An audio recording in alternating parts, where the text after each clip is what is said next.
The first KiwiBuild apartments under the government's Buying Off the Plans initiative have been launched in Onehunga.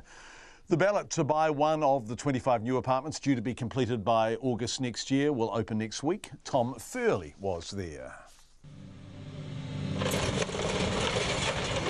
One of the three rundown houses on Onehunga's main street met its end this morning at the hands of a 20-tonne digger.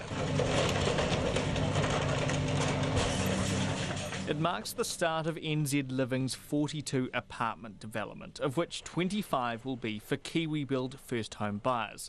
6 studios will cost $380,000 a pop, with 12 one-bedroom apartments going for $490,000 each and 7 two-bedroom properties for $600,000. It's the first private development announced under the government's Buying Off the Plans initiative.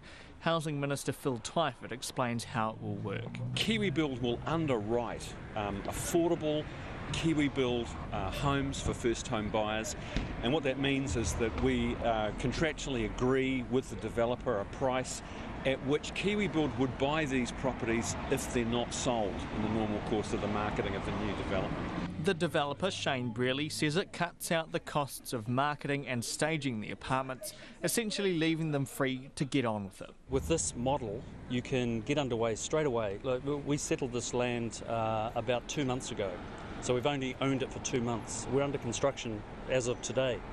Now, if it was a non-Kiwi build, it may be that we couldn't start for 6, maybe 12 months. By the time we had enough pre-sales to be able to get bank finance to be able to start construction. He says developers often need 60 to 70% of homes sold before they can get finance. The announcement comes after private developers pitched their plans to the government back in June. 97 put their plans forward, and so far 4 have signed contracts with the government, 3 more are awaiting sign-off from ministers, and 42 are still in negotiations. Half were rejected as they either don't fit the criteria or weren't established developers. The head of KiwiBuild, Stephen Barclay, says they were caught off guard by the level of interest and they've had to gear up for it. We received proposals from two-man bands, to right through to major developers, from developments, as you say, of 5 or 6 or whatever, right through to thousands, and I literally mean thousands of houses. And so, that sort of added to the complexity of trying to work our way through these things. Stephen Barclay says they'll reopen the scheme in the coming months to kickstart more projects. The timing is important. KiwiBuild is a flagship policy for the government, which has a target of building 1,000 KiwiBuild homes by the middle of next year. So far, just 18 have been completed, out at Papakura's McLennan development, and the announcements so far account for only about 50. Nevertheless, Phil Twyford is confident they'll meet or even exceed the target. In excess of 200 or so new homes will be built in Housing New Zealand developments like McLennan, where we're mixing affordable KiwiBuild homes in amongst redevelopment of state housing land.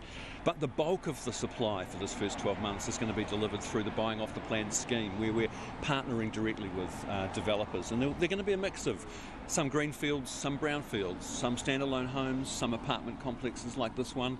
And in the coming weeks, we're going to be announcing projects in a number of different parts of the country. Phil Twyford says developments are in train for cities like Queenstown, Hamilton, Tauranga and Wellington. The ballot for the Onehunga Mall development is due to open in the next few days. In Auckland for Checkpoint, Tom Furley.